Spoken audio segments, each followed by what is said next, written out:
Porbandar chamber of કોમર્સની ચૂંટણી કરવાના આદેશની સાથે ચેરિટી કમિશનર દ્વારા અરજીઓ લઈ સભ્ય બનાવવાનો હુકમ કર્યો હતો, જેના અર્થઘટનને લઈને વિવાદ સર્જાયો હતો. જો કે અંતે ચેમ્બરના સભ્ય બનવા ઈચ્છુક વેપારીઓની અરજી સ્વીકારવામાં આવી હતી. પોરબંદર ચેમ્બર ઓફ કોમર્સની ચૂંટણી યોજવા ચેરિટી કમિશનર દ્વારા આદેશ આપવામાં આવ્યો છે, જેમાં 60 દિવસમાં ચૂંટણી યોજવા ઉપરાંત હુકમમાં એવું પણ જણાવ્યું છે કે અરજદાર નલિન કાનાણી અને તેમની ટીમે તારીખ 15/5 સુધી આવેલ અરજીઓ ધ્યાને લઈ તેઓને સભ્ય તરીકે નોંધવાની કાર્યવાહી કરી અદ્યતન સભ્ય યાદી રજીસ્ટર 10 દિવસમાં પૂર્ણ કરવાની રહેશે. અદ્યતન સભ્યોની યાદી સંસ્થાના કાર્યાલયે ઉપલબ્ધ કરાવવાની રહેશે. હુકમમાં સભ્ય તરીકે નોંધાવા અંગેની અરજીઓનો ઉલ્લેખ હોવાથી અનેક વેપારીઓ સભ્ય બનવા માટે અરજી લઈ ચેમ્બરની કચેરી ખાતે દોડી ગયા હતા, પરંતુ બપોર સુધી જેને જવાબદારી સોંપવામાં આવી છે તે નલિન કાનાણીએ નવા સભ્યો બનાવવાના નથી, માત્ર જૂના રદ થયા છે તેના જ ફોર્મ ભરવાના છે. અગાઉ ભૂતકાળમાં એક પેઢીના વિભાજન બાદ જે સભ્યોને દૂર કરવામાં આવ્યા હતા અને તેની અરજીઓ આવી છે, માત્ર તેને જ સભ્ય તરીકે લેવાના છે તેવું જણાવી નવા સભ્ય બનવા ઈચ્છુક વેપારીઓને રવાના કરી દીધા હતા. ત્યારબાદ તેઓએ વેપારીઓના ફોન ઉપાડવાના પણ બંધ કર્યા હતા, જેથી બપોરે 3:30 વાગ્યાથી ચેમ્બર કચેરીએ નવા સભ્ય બનવા ઈચ્છુક વેપારીઓ મોટી સંખ્યામાં એકત્ર થયા હતા અને 4:30 સુધી કોઈ ન ડોકાતા વેપારીઓની ધીરજ ખોટી હતી. ત્યારબાદ અંતે નલિન કાનાણી અને તેની સાથેના ટ્રસ્ટીઓ આવ્યા હતા, જેને વેપારીઓએ એવી રજૂઆત કરી હતી કે ચેરિટી કમિશનરના હુકમનું તેમના દ્વારા ખોટું અર્થઘટન થઈ રહ્યું છે. તેમાં નવા સભ્યો બનાવવા અરજી લેવાનું પણ જણાવ્યું છે. આ મામલે બોલાચાલી થઈ હતી અને અંતે નવા સભ્ય બનવા માટેની અરજીઓ સ્વીકારવામાં આવી હતી. નલિનભાઈએ જણાવ્યું હતું કે હાલ તમામની અરજીઓ લેવામાં આવી છે અને તે અંગે કમિટી બનાવી નિર્ણય લઈ ચેરિટી કમિશનર કચેરીને યાદી મોકલાવવામાં આવશે અને ત્યારબાદ જે નિર્ણય આવે તેના આધારે આગળની કાર્યવાહી કરવામાં આવશે. નિપુલ પોપટ, પોરબંદર ટાઈમ્સ. અમે સવારના 2 ધક્કા ખાધા હતા, પછી અમે 3:30 વાગ્યાના એવા કન્ટિન્યુ બેઠા હતા. 4:30 વાગે છે જે હોદ્દેદારો આવ્યા ને ઓફિસનું તાળું પણ નહોતા ખોલતા, બરાબર.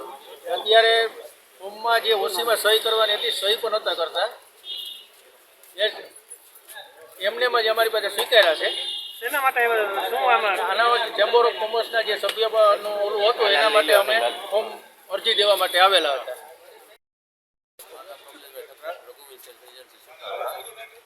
સવારે 12:30 વાગે આવ્યો તો મારી અરજી લેવામાં આવી નથી કે નવા કોઈ બનાવવાના થતા નથી, તમે જાઓ કે પાછા કે આમાં જૂની પેઢીમાં કે નવા નામ નાખવાના હોય એનું જ છે કે નવા સભ્ય બનાવવાનું છે જ નહીં. અત્યારે તો સેવા માટે લીધા તો એ લોકોએ. આ લોકોને વેપારીને હેરાન કરવાની પ્રવૃત્તિ હતી ને.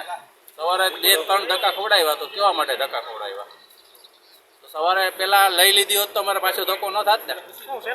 હવે નવા સભ્ય માટેની મારી 20 વર્ષ પહેલાંની અરજી દીધેલી છે, હજી કોઈ પણ એમાં કોઈ અપડેટ નથી થયેલું. આજ પેઢીની 20 વર્ષ થઈ ગયા આપેલી છે, પણ એનું કોઈ પણ જાતનું અપડેટ નથી થયેલું. અત્યારે કે બપોરે નહીં લેવામાં આવે તો મીડિયા સેલ આવ્યા એટલે લેવામાં આવી, બાકી મજબૂરીથી લેવામાં આવી. પાસ થાય કે નહીં થાય અમને ખબર નથી. હા, આજરોજ અમે બધા વેપારી મિત્રો, પોરબંદરના પ્રતિષ્ઠિત વેપારી મિત્રો અત્રે ચેમ્બર ઓફ કોમર્સના પટાંગણમાં જ અમે અહીં ઊભા છે. કેમ કે બપોરથી અમે આજે છે ને અહીંયા ચેમ્બર ઓફ કોમર્સના ઓફિસ છે ત્યાં આવ્યા હતા. પેપરમાં માનનીય ચેરિટી કમિશનરે કીધું હતું કે 15/5/2026 શુક્રવારે આજે સભ્ય બનાવવા માટેનો છેલ્લો દિવસ હોય એવો કોર્ટે હુકમ કરેલો હતો. એટલે અમે 12:30 બપોરે અહીંયા આવ્યા હતા. પણ અહીંના હોદ્દેદારો એમ કીધું કે અમારી કોઈ આમાં ઓલી નથી કે અમે સ્વીકારી ન શકીએ. તો પછી અમે બપોરે પણ આવ્યા પાછા 3:30, ત્યારે ઓફિસ બંધ હતી, તાળા ખોલ્યા નહોતા, સ્ટાફ હાજરમાં નહોતો.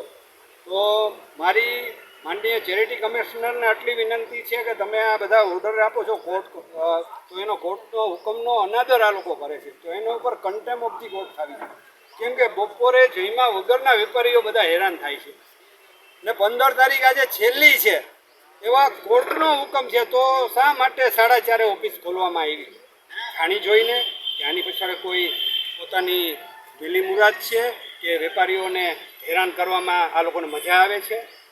તો મારી ચેરિટી કમિશનર સાહેબ અને અહીંના આગેવાનો જે હોદ્દેદારો એમ કહે છે કે અમે હોદ્દેદારો છીએ પણ નથી, અને અમે તો એ પણ કીધું આટલા સભ્ય આવ્યા છે 50 થી 60 જેટલા સભ્ય થવા માટે, તો એમ પણ કીધું કે અમે ફી પણ ભરવા તૈયાર છે, તમારા ધારાધોરણ મુજબની જે ફી હોય એ અમે ભરવા તૈયાર છે, છતાં એ લોકોએ અમને ઓસીમાં સાઇન કરવાની પણ ના પાડી દીધી.